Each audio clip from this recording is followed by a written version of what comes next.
People were judged by the color of their skin, not by the content of their character. Do you think there's been progress made? Yes, very small steps. I came here with $20 in my pocket. I didn't know how to say hi, and here I am. I truly believe that this country still has the potential to provide opportunities. Fighting for a piece of the American dream. But hard work and equality don't always come with equity. I saw individuals being beaten, and I couldn't understand why. We were the ones that stood out.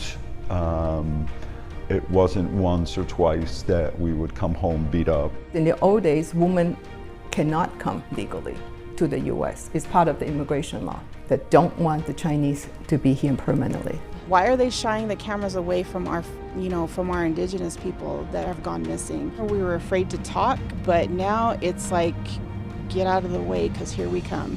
Drowning out discrimination with calls for unity and change, using their voices to open hearts and minds. If you give up, that's when you lose the fight. It begins with how much do you value yourself and how much are you willing to fight for that value. What do you have to say to young people who are fighting this fight now? Just hang in there, but move along, and listen.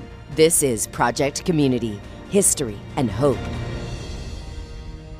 Thank you for joining us. I'm Tiffany Kenny. I'm Todd McDermott. All year we've been bringing you personal stories from your neighbors and community members who fought to overcome inequality and racial injustice, a battle that we know is far from over. And while these stories shine a light on some wounds and scars of America's history, they're also enlightening and essential for our future. They remind us that we can rise above the issues and differences that divide us. So in the next hour, you'll hear from people from all over the country who were part of the civil rights movement, learn about injustice in our legal system, and see how discrimination and disparities fueled people to fight for equality and challenge what was accepted in society. Our first stories take us to the Midwest and the Northeast. Reporter Zuri Hoffman gets us started in Vermont.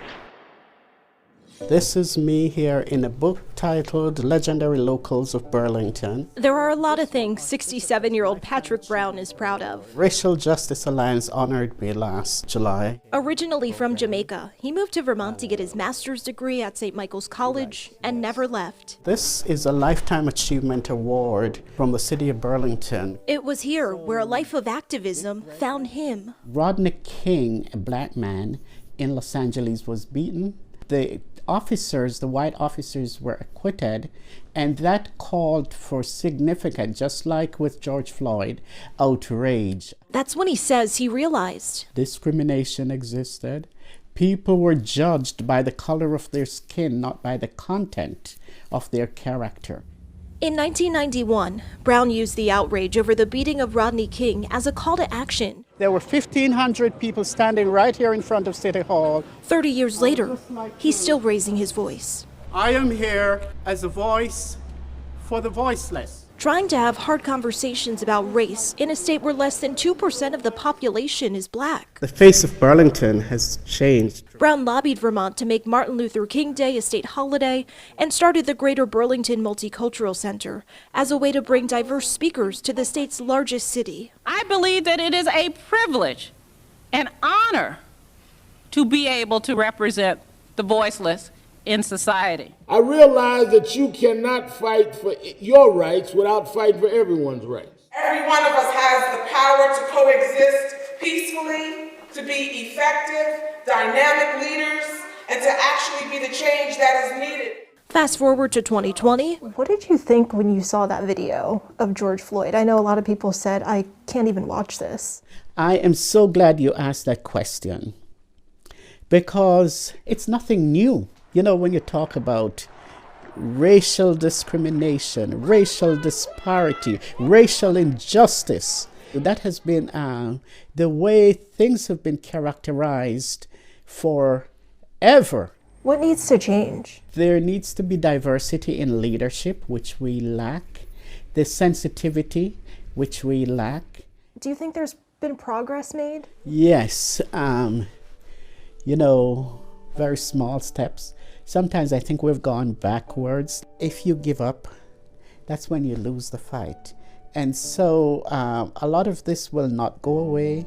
And the other thing is that you cannot wait for someone else to come in and do it.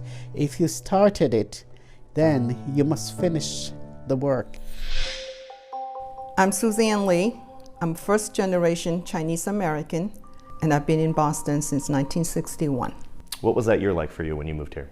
I came here on my own with a tag on my lapel that says Boston, Massachusetts. They put me on a plane, and there I go. And it was the first time that I ever met my father, and I have not seen my mother since I was 6 years old.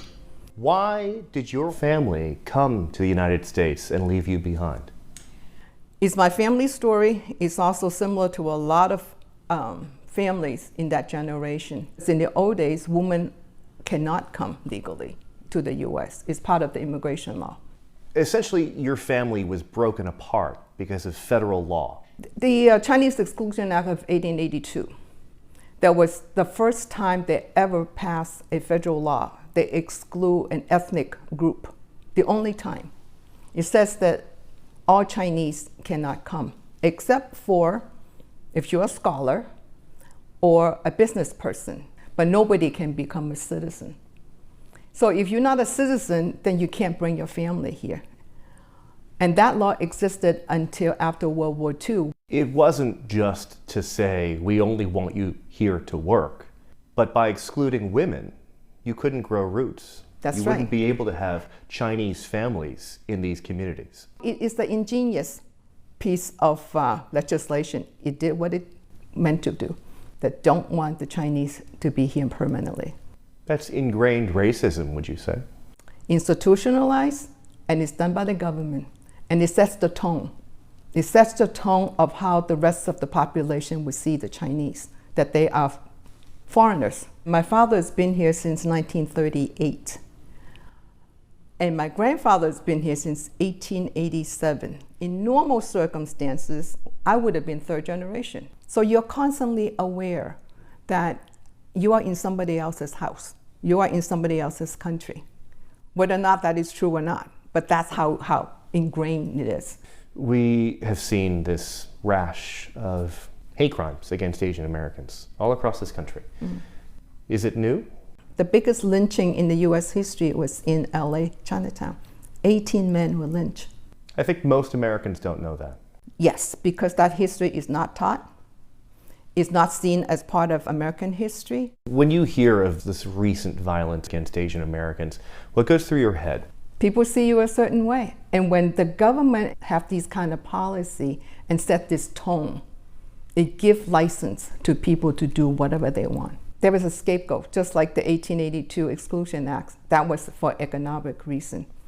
For the Japanese internment camp, that was because of the foreign war. When we had the Vietnam War, again, Asians were targeted because when the soldiers come home, they can't tell the difference between who's who. You look Asian, you're the enemy. So now, with the pandemic, when you have people in government, particularly a president that keeps saying this is a Chinese virus, it makes people feel like it's okay. Last October, I was walking down the street, somebody followed me and yelling behind me that we should never have let your kind in here. You brought us the virus. For people who aren't Asian American, they haven't experienced the microaggressions that happen on a daily basis, how can we better explain what happens and what can change? I think we do have to start from history. When people don't know that you've been here that long, that you are part of the country, they feel like they can do that to you. We have to be telling those stories. We have to be teaching that kind of history in our school curriculum. This is not Asian history. This is American history. Tú perteneces aquí. That message appears on a building Jose Zacarias owns in downtown West Liberty. On the other side of the mural is the English translation, "You belong here." For 37 years, Zacarias has called this town home. I came here with $20 in my pocket. I didn't know how to say hi. and here I am. This town of about 3,700 people in eastern Iowa may have been an unlikely landing spot. What does it mean to you? His hometown of Leon, Mexico had well over 500,000 people when he left. I grew up in a big city, you know. I am an urban guy. And this was a wake-up call to me. So too was his new work life. After attending law school in Mexico, his first job in the U.S. was working here in meat processing and packing. That was a shock, definitely, because previous to that experience, I didn't know how to work with my hands. And when you move here and you don't know the language, you don't know the culture, you need to survive to begin with, and you need to work. He also found a well-established Latino community, which has only continued to grow. West Liberty became Iowa's first majority Hispanic town. In the schools where Zacarias was once a board member, a dual language program teaches students English and Spanish. You can go to the grocery store, you can go to the park and find a bunch of Anglo kids speaking fluent Spanish. They know you, and you probably agree with me, there is no better way to get into a culture than through the language. Zacarias is now serving his second term on the city council.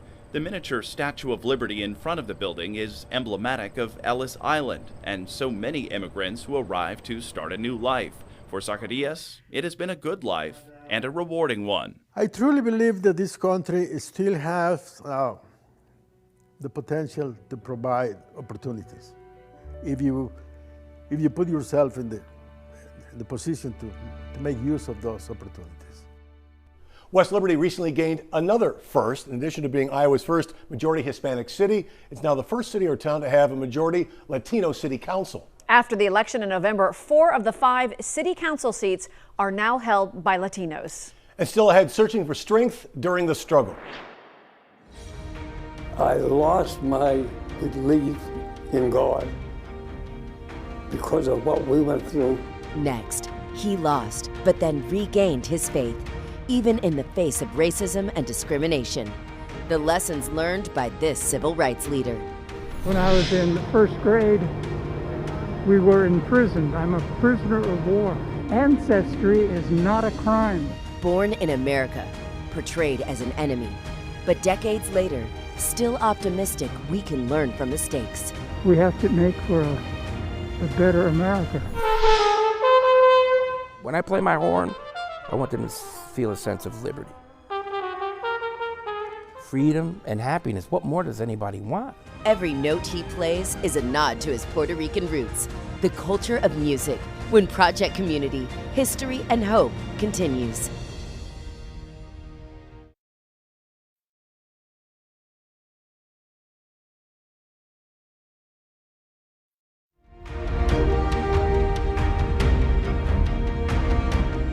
Welcome back to Project Community, History and Hope. Employment and housing discrimination, the long road to citizenship, and forgotten crime victims are some of the factors that motivated our next group of community leaders to take a stand for change. Their impact being felt from New Mexico to Arkansas, Maine, and beyond.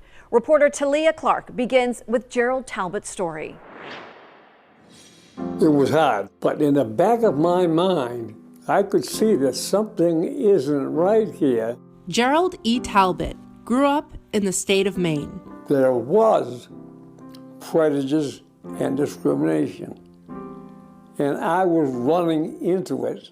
It wasn't until recently that Talbot regained his faith after finding peace with his past struggles. I lost my belief in God because of what we went through. Can you tell me what it was like that there were no professional jobs at the time, no black police officers, no black firefighters, no black nurses? I'm a light-skinned black. People that hired me did not know what I was. They didn't know whether I was a Negro or whether I was white. But when they found it out, because if they ever asked, they did ask, 2 days later I was gone. I didn't have a job anymore. As a young man, Talbot helped bring the NAACP to Portland, where he became president of the organization. He was also invited to participate in the March on Washington with Dr. Martin Luther King Jr. to remind America of the fierce urgency of now. My heart was coming out. It was just the most glorious time I think I have ever been. We were fighting for ourselves. We were fighting because we were black. And we had some things that we didn't have. What was it like being the first black person on the Maine legislature? It was hard. I didn't know anything about the legislature, but then I learned. And they learned. The legislature learned too. They created a different organization, which is human rights, and they made me a member of the civil rights organization. Nearly 50 years later, his daughter Rachel Talbot Ross went on to become the very first black woman in the state legislature. We always got room to move ahead, but sometimes it takes longer than others. You have to take strides in how well you're doing. Before I got there, it was 152 years. Talk about what's happening today with the Black Lives Matter movement. I love Black Lives Matter. It does matter. But I think everybody's lives matter. We have to talk about that. I'm older today. I can't do what I used to do. I'd like to. I'd love to. When it comes to advice for young people growing up today, here's what Talbot had to say. Always have respect for everybody. Martin Luther King said that. So that's a really good question. So basically a green card is what you have to have in order to become a citizen. Mayra Esquivel is advising clients on their immigration legal processes. You get the English test and then you get the civics test of government. Mayra and her colleagues help clients with family petitions, DACA renewals, naturalizations, and a pathway to citizenship for immigrant youth who have been abused or abandoned. It is extremely fulfilling every day that I come into work and I'm working with our clients. She says many clients are desperate for her help. Well, the reality is we can't help everyone. And that is one of the hardest parts of this job. And know that the biggest thing you can do for those clients that you cannot help is to be there for them. As for Mayra, she says her story is why she does this. I know what it feels like to be in the shadows, to be afraid. Mayra is a Deferred Action Childhood Arrival recipient. I was born in Mexico, in Zacatecas. And I came to the United States at the age of 3. DACA grants Mayra a work permit and a social security card. That allowed her to get her driver's license, attend and graduate from the University of Arkansas Fort Smith, and now work here. I realized that the way life kind of put me was almost like preparing me for what I was going to end up doing. Preparing her to help people like 19-year-old Ann Reyes of Rogers, who just got her green card. I don't want to cry. If you would have asked me 2 years ago, if you would have told me like you're gonna get your green card, I would have not believed you. Like I would say no, like it's not gonna happen. This is Anna sharing the news with her mom 2 decades after leaving Mexico. Anna says she will now be able to attend college. I want the American dream, and I want to become someone, and I want to make my parents happy. It's stories like Anna's that inspire Mayra. It is a strength that I don't think anyone can fathom with the stories that they carry, the trauma that they carry, and yet they get up every morning and they keep moving forward. Social media can get information out in an instant. That's the goal of the Navajo Nation Missing Persons page. So many of us were kind of on that back burner. We were afraid to talk, but now it's like, get out of the way because here we come. Mesquite is no stranger to the mark left by the missing murdered Indigenous people crisis. Before I was even born, both my grandfathers were murdered, and that has affected my family, even though I never got to meet them. When she was a young girl, her mother's husband was found brutally murdered while her family lived in Oklahoma. I never thought years later that this would be something that I'd have to deal with again. For so many Native Americans, trauma is passed down from generations. It's a cycle, and I know that we all say that we need to break that cycle. But where where do we start? The Navajo Nation is the largest reservation in the U.S., and even then, some missing cases never make the news. They'll write a little story about it, but that's pretty much all the highlights we get. And if that's all we got, that's where we turn to social media. With national cases like the one of Gabby Petito, it leaves one question. We have so many of our cases that are so very similar to hers, and why is she getting the attention that we need? Why are they shying the cameras away from our indigenous people that have gone missing? On Facebook, Miski has over 20,000 followers. Beyond that, she organizes events and attends rallies with others, like this 13-year U.S. Army veteran. I came home, wanting to do something, wanting to give back, to have a purpose, and at the same time, also healing. Regardless of how difficult it could be, these advocates push on. If I could just help one family, that's all that matters. If a family is going to ask for help, I'm going to be there to help. And that's just how it was instilled in me by one of my uncles that raised me. And he was murdered a little over a year ago. They hope more families will share their stories. And we will be right there to stand right beside them when they want to be able to tell their story. But for now, all we can do is hold their relatives' name and faces on these boards and talk for them until they're ready to start talking. To build awareness. This is something that we have to do as a community, as Indigenous people. We are there to stand up for one another. In November, President Joe Biden signed an executive order that directs federal agencies to work with tribal governments on sharing information in cases of missing and murdered Indigenous Americans. The U.S. Justice and Homeland Security Departments are also developing strategies to combat violence against Native Americans. Next, the battle over workers' rights and improving conditions in the farm fields. If you don't leave, we will bring dogs and will destroy you. One man is refusing to back down. How his father's experience years ago fuels his activism today. I try to change that culture. A newspaper built on advocacy and outreach for the Hispanic community. It's a big sense of accomplishing, a vision. The difference the paper and its publisher are making. When Project Community, History and Hope returns.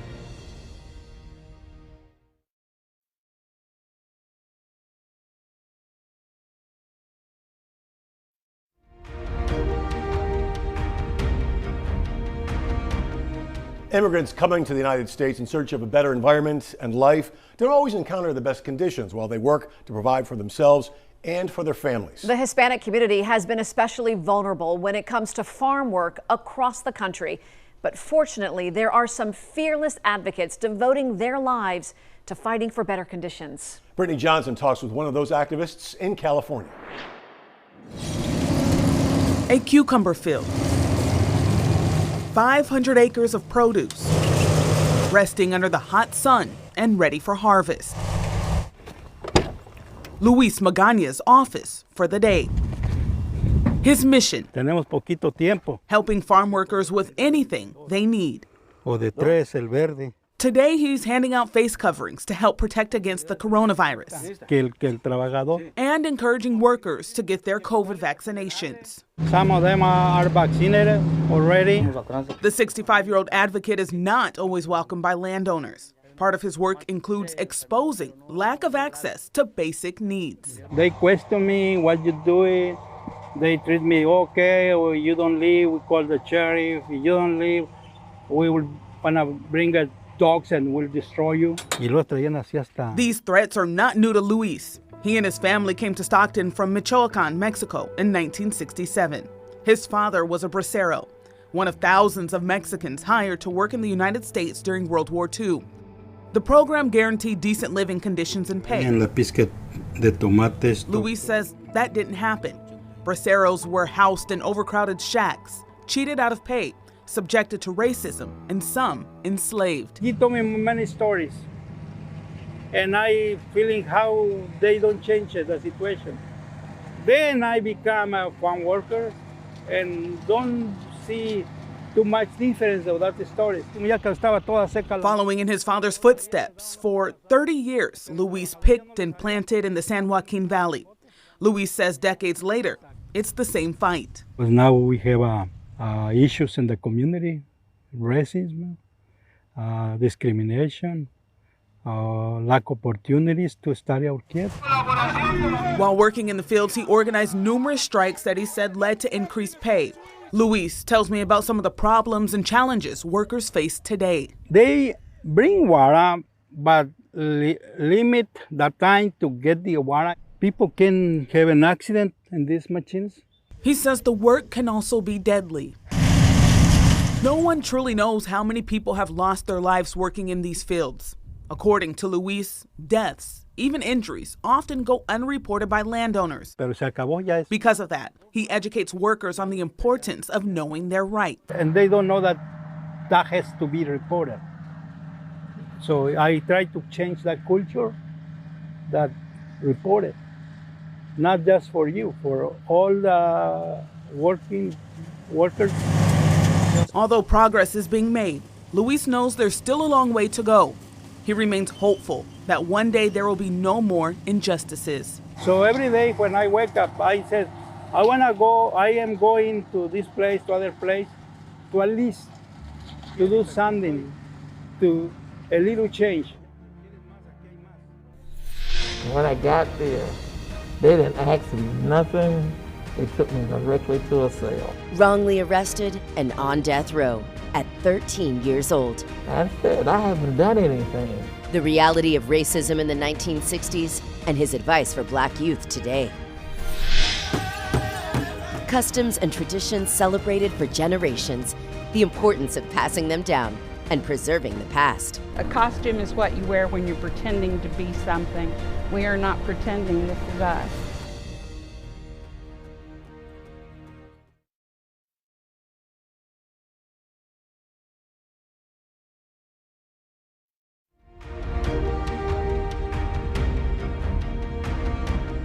Imagine being viewed as a national enemy in your own country just because of your heritage. Or being sent to death row as a child for a crime you did not commit because of your skin color and your fight against racism. Those were realities for some of the people you're about to meet. Cecil Hannibal has our first story from Mississippi. 73-year-old Hezekiah Watkins now spends his days working at the Mississippi Civil Rights Museum. Only he's not just an employee. He's a part of history. And so you grew up in the midst of the civil rights movement. What do you remember most about that time?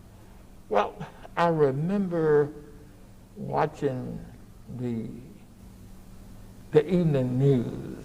I would see dogs biting individuals. I saw individuals being spat on. I saw individuals being beaten, and I couldn't understand why. But I keep hearing these words, Freedom Riders.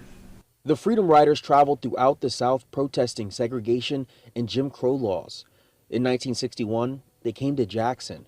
Watkins, just 13 at the time, disobeyed his mother by going to see the peaceful protests, only to be arrested and sent to prison. They didn't give you any charges? They didn't give you any explanation? Oh, nothing. When I got there, they didn't ask me nothing. They took me directly to a cell. I said, I haven't done anything. Oh yeah, you've done something. You wouldn't be here if you hadn't done anything. Did they give you a date? A date for what, sir? Did they give you a date to kill you? At just 13 years old, Watkins was put on death row. After 5 days in prison, he says Mississippi's governor, Ross Barnett, ordered his release. From that moment on, he spent his life working as an activist, organizing boycotts and registering black voters in Mississippi. He was arrested over 100 times, often with unnecessary force. And I'm sure you've seen the video of George Floyd. When you saw that, what came to your mind? To see how the officer just treated him like he was just not human. But it made me sad. It made me want to, I don't know, do something But then you ask yourself, what could you do? Where are we going? Where is the country going from here? The way to go was to register and vote. And that's what we started on. And by registering and voting, the results is here in Mississippi. Like I said, the pudding is in the pie based on what we started years ago and based on what is happening now. And to answer your question, yes, sir, things are much better. At a small demonstration against Asian American racism in Santa Cruz County, there's no one who knows the issue more intimately than 85-year-old Mas Hashimoto. When I was in the first grade, we were imprisoned. I'm a prisoner of war. That's Mas sitting on his mother's lap. That's his father and his 5 brothers. He said on April 27, 1942, during World War II, they were forced from their Watsonville home, spending 3 months at the Salinas Rodeo grounds, and then 3.5 years inside of a barrack at a prison camp in Arizona. And there were 4 rooms, so 4 different families stayed in one barrack. Each block had 14 barracks, and about 250 to 280 family members stayed in each block. Now, you know how hot it gets in Arizona? The memory of that heat and being imprisoned along with 120,000 other Japanese Americans Ancestry is not a crime. is the reason why Hashimoto has spent his entire life teaching about the impacts of racism. Hashimoto says he's disheartened to see anti-Asian racism on the rise throughout the country, but he also says he sees communities standing in solidarity, which has him hopeful for the future. We're making headways. We really are. Look who's here. People of all races. They're concerned. They love America, as I do. And we have to make for a better America.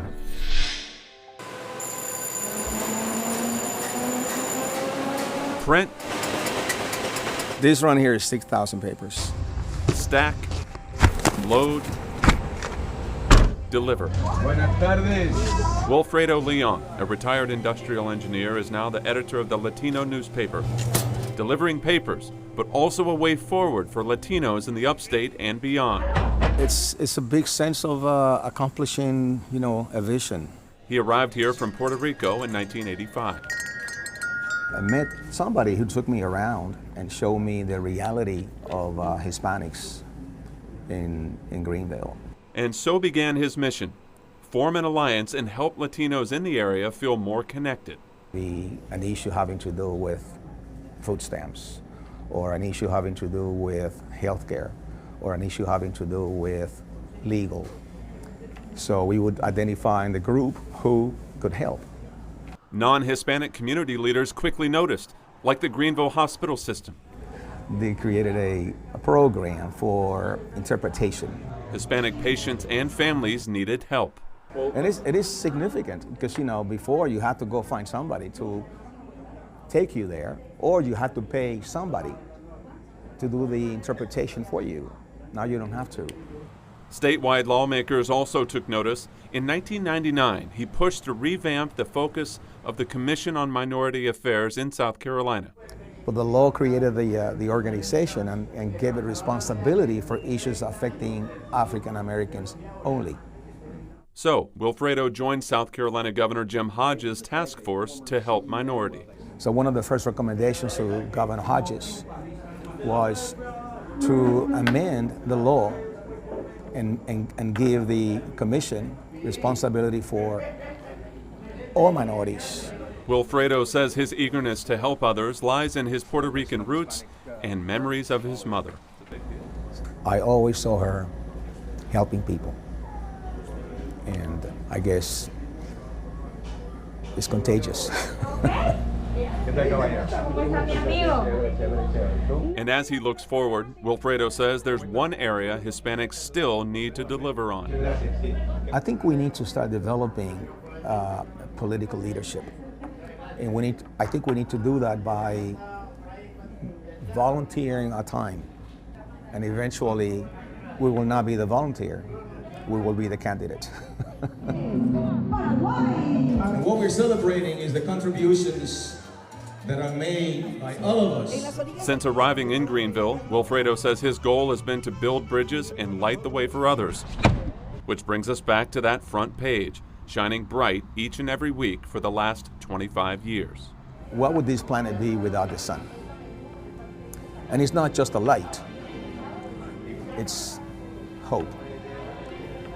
When you have hope, you'll go places. It is a very powerful means of communication. The power of art in activism. Here we've taken the time to deal with social issues that includes race and ethnicity. This artist's journey, turning racial and gay discrimination into a call for action. And inspired by Dr. King's message, but concerned about what she's seeing today. Just like it was back in the 60s, it's coming back to fold. The powerful words about breaking down barriers when we come back.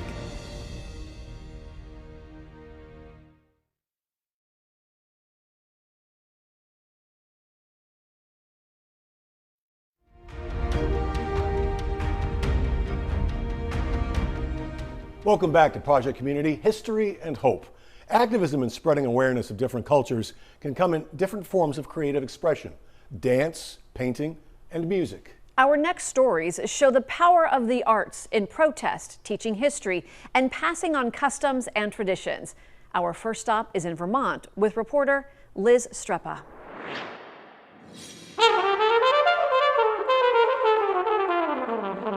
When Ray Vega performs, he wants his music to have an impact. I really feel when you're able to move people in that way, you are definitely getting to them.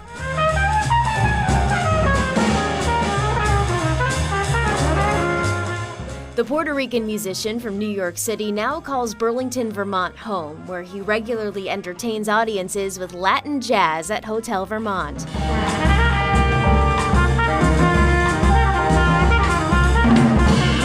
He shares the sounds of his heritage by playing at venues across the country. This music has a rich history, a really rich history. The world-renowned trumpet player learned a lot about music from listening to the radio while growing up in the 1960s. That was our source of information. It was our internet. He studied rock, soul, and salsa by switching the stations, but it was his family who taught him about his culture. When you enter your house, the apartment rather, we were in Puerto Rico. The smells, the foods, but then you would hear, whatever, you would hear the Grateful Dead in the background from one of my brothers listening to it. Living in the Big Apple, going to concerts was a big part of his childhood. I would go out as a young kid to go to see the Tito Puente Orchestra or the Machito Orchestra.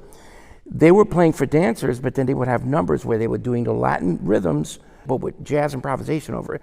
So I was drawn to that. That attraction led him to attend the LaGuardia School for the Arts, where he mastered the trumpet, eventually playing with Latin jazz icons like Ray Barretto. You go, Raymond, wherever you go, when you pull your trumpet out to play, you have to remember your family in Puerto Rico, because you're representing a long lineage of people that came from Puerto Rico, and you have to think about those people. Those people, his ancestors, are who he thinks of every time he picks up his trumpet, and when he's teaching students here at the University of Vermont, where he continues to inspire other Vermont musicians and have an impact on the local jazz scene. There's always been great music up here, so what I'm just bringing is a different perspective. When I play my horn, I want them to feel a sense of liberty, freedom, and happiness. What more does anybody want? He's honoring the legacy of his idols, each note a nod to the past, while hoping to inspire future generations of Latin jazz musicians.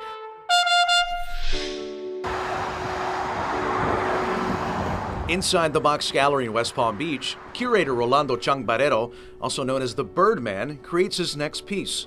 He's not only an artist, but an activist. We're going to get some paint for you. It is a very powerful means of communication.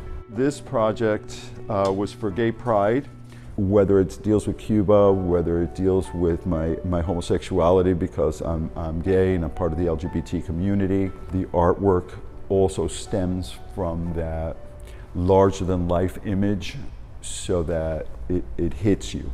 I think it's wonderful. I'm giving him a couple little tune-ups here. Why is this a symbol for our community? Because this used to be a word that used to cause shame. Pájaro o pájara was a derogatory for gay, which was a shameful word. And in the Hispanic community? In the Hispanic community, in the 80s during the AIDS pandemic, a lot of my friends that died were disenfranchised and separated from their families. So we didn't have money to even cover any cost. So they were mostly cremated, and I would do these because this in Spanish is akin to the English word fairy, which is kind of a derogatory term for gay. And the back would be an epitaph. So it would take the place of a tombstone, which we couldn't afford to put. So we'd hang them up on trees. Rolando uses current headlines and historic events as influence, exposing the problems, giving them a silent voice of expression. Here we've taken the time to deal with social issues that includes race and ethnicity. Whether it's the 2018 Parkland school shooting at Marjory Stoneman Douglas. It had student ID number, age, sex, student name. Or showcasing other artists, like Dominic Esposito's The Opioid Spoon Project, which brings awareness to the epidemic. Rolando knows what it's like to struggle growing up in Miami. His parents are from Cuba and sought political asylum in the United States. It was the 60s, and there was no Hispanics. And racism was at its peak. A life changer in kindergarten. We had to go out. We had to mix with other kids. We were the ones that stood out. It wasn't once or twice that we would come home beat up or, but that was just a sign of the times in this country.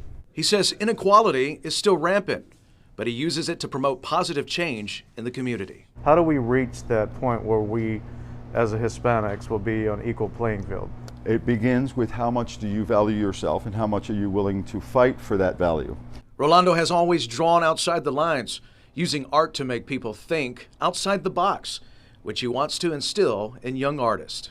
As soon as they put a drawing pencil to paper or a brush to a canvas, it's a powerful medium. And if you're going to paint flowers, make sure it's the most beautiful flower in the world that resonates with the broadest amount of people.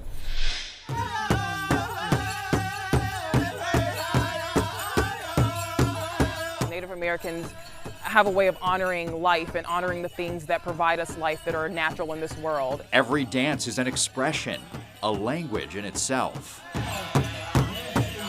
The regalia they wear is a personal story. It's not a costume. A costume is what you wear when you're pretending to be something. We are not pretending. This is us. The drums represent a heartbeat. The heartbeat is the first thing that you hear when in your mother's womb. There are more than 500 tribes in the United States. We want people to know that we are very much a thriving people and that we still practice our customs and our traditions, and we still have ways that we celebrate our culture and teach our culture to our younger generations as well as the public. If we know where we're coming from, if I know where you're coming from, we can respect each other. Juanita and Thomas Zermino, a Vietnam veteran, met in Texas. It's like one of those things where right away you click, that's the one. Of course, it took a while, but heck, I went to Vietnam and everything. Here we are 50 years later, so we did something right. The couple encourages people to look into their heritage, taking pride in who they are. We're trying to get our grandchildren to do the same thing. And we let them know who their grandparents are and what they did and what we did. Defending the land that we love and have fought for is very important. It was back in the 1800s, and it still is today. Still ahead, the ongoing fight for equality and civil rights, and the importance of looking to the past. We believed in Dr. Martin Luther King, you do things non-violent. Some words of wisdom about influencing lasting change.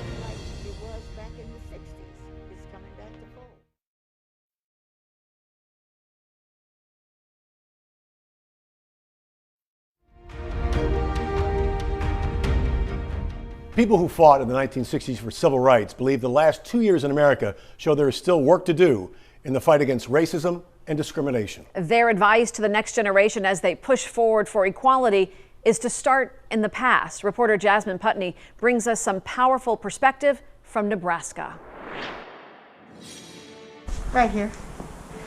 I was pregnant with my son. Patricia Brown remembers that day in 1958 when Dr. Martin Luther King Jr. came to visit. We were just besides ourselves. Dr. Martin Luther King here in Omaha in our house. As a young woman in Omaha, Miss Brown found inspiration in Dr. King's message. We started marching about different things that weren't right. And so we believed in Dr. Martin Luther King, you do things nonviolent. March, and so we were always nonviolent. But the next decade would bring so many changes. Protests, riots, including a day in 1969 when an Omaha police officer shot 14-year-old Vivian Strong. She was just messing around with some other kids, and they were messing around in the projects and everything, and this white policeman shot her. Didn't give any sign or say stop this police, just shot her in the back of her head. And that's what got it started. Something that strikes me is how eerily similar some of these images from that time look to the images I'm seeing now. So what does it mean for you to see history almost repeat itself now? Well, it's almost like the same culture in a way. It's coming back to fold, just like it was back in the 60s. What do you have to say to young people who are fighting this fight now? Just hang in there. But move along, and listen to your peers or your people, parents or those older to you. Listen and find out their experiences, and then keep on trudging along to move it along. And hopefully you can do it non-violently. I'm just hoping that if any of our young people looked at January the 6th, they'll see that that's not the way. That's not the way. And look at, we got the first black woman, I get choked up, as the Vice President of the United States. That's what you should strive for, not through violence, through here. That's the way it should be. Use your head, listen, and follow your heart. Some important advice for all of us. To see more stories about unity and diversity from our Project Community Initiative, head to the Project Community section of our app or our website. Thank you for joining us.